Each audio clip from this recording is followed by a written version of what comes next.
A nation was being crushed under oppression. Roman rulers ruled with whips and swords.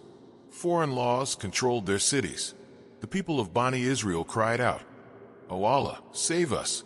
Send us a guide, send us a leader." And when Allah heard their cries, He sent help from the heavens. A prophet was sent to them, Jesus, son of Mary, a prophet who became healing for them, a prophet who became hope, a living miracle sent among them. But from here, history's most painful betrayal began. The very prophet sent to save them became the target of a deadly plot.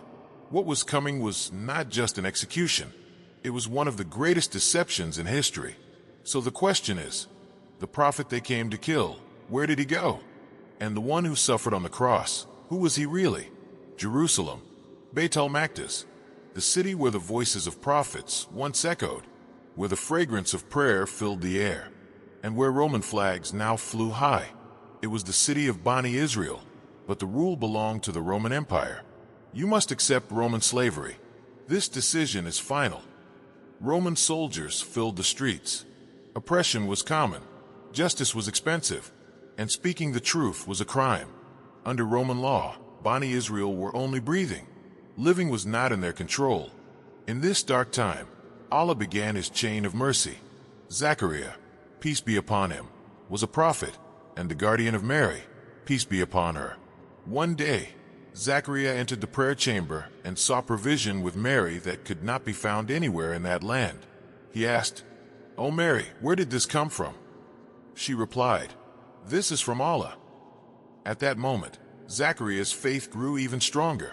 He shared this with his wife, made dua, and Allah granted him a son in old age, Yahya, peace be upon him. The Quran tells us that Yahya was given wisdom and purity from childhood. Then Allah did something beyond human logic. One day, an angel came to Mary. She was frightened and said, "I seek refuge in the Most Merciful from you. If you fear Allah, stay away." The angel replied, "I am only a messenger from your Lord." Then came the words that changed history. "I bring you glad tidings of a pure son from Allah." Mary said, "How can I have a son when no man has touched me?" The answer was simple. This is the decision of your Lord, and Allah has power over all things. Mary understood. This was not just good news. It was a test. Jerusalem did not yet know that Jesus, son of Mary, was about to be born. When Jesus was born, people cried out, "What kind of sin is this?" But Allah made the infant speak. "I am the servant of Allah. He has made me a prophet." This was not just an answer. It was a warning. Soon after, Jesus began His mission. Love your neighbor as you love yourself.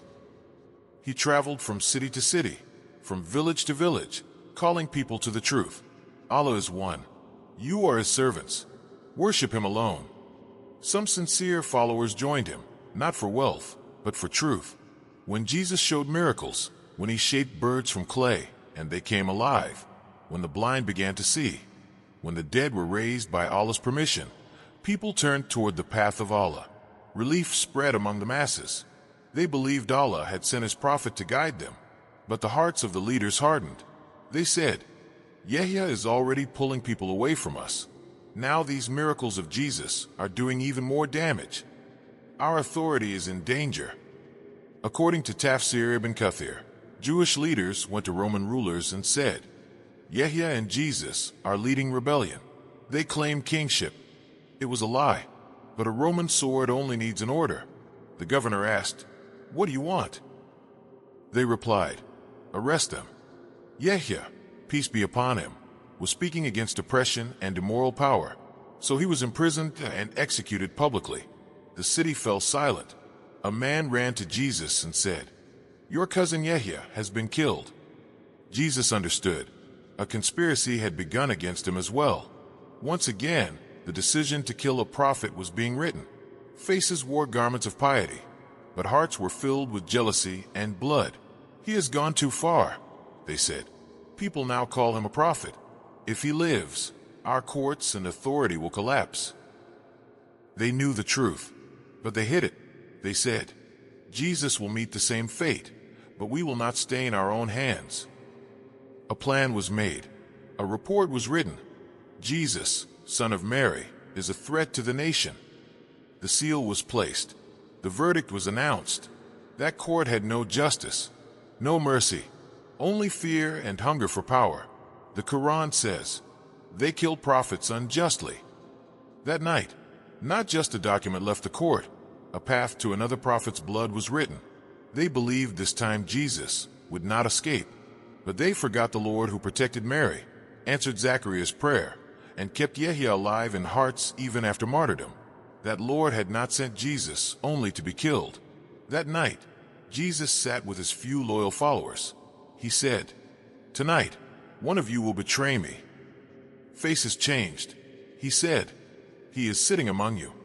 One man stood up and quietly left. Jesus said, "What is written will happen."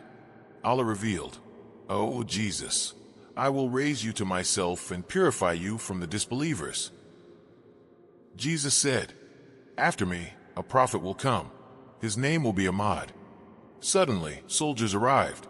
Jesus told his followers, "Leave. Do not fear. Allah will protect me." The room filled with light. Time stood still. Jesus was raised alive. They never realized the one they came to capture had already been lifted away. The Quran is clear. They did not kill him, nor did they crucify him. It was made to appear so. So, who was crucified? Two narrations exist. One says the betrayer was made to resemble Jesus. Another says a loyal follower offered himself. The Quran does not name him. It only tells us the truth. Jesus was not killed. He was raised alive. The Romans and leaders dragged a man in chains and crucified him, believing their lie was complete. That night became a lesson for history. Whenever a prophet or a truthful person speaks Allah's message, the pharaohs of the time and hypocrites in piety stand against him. Their hearts fill with envy and blood, and they try to block the path of truth.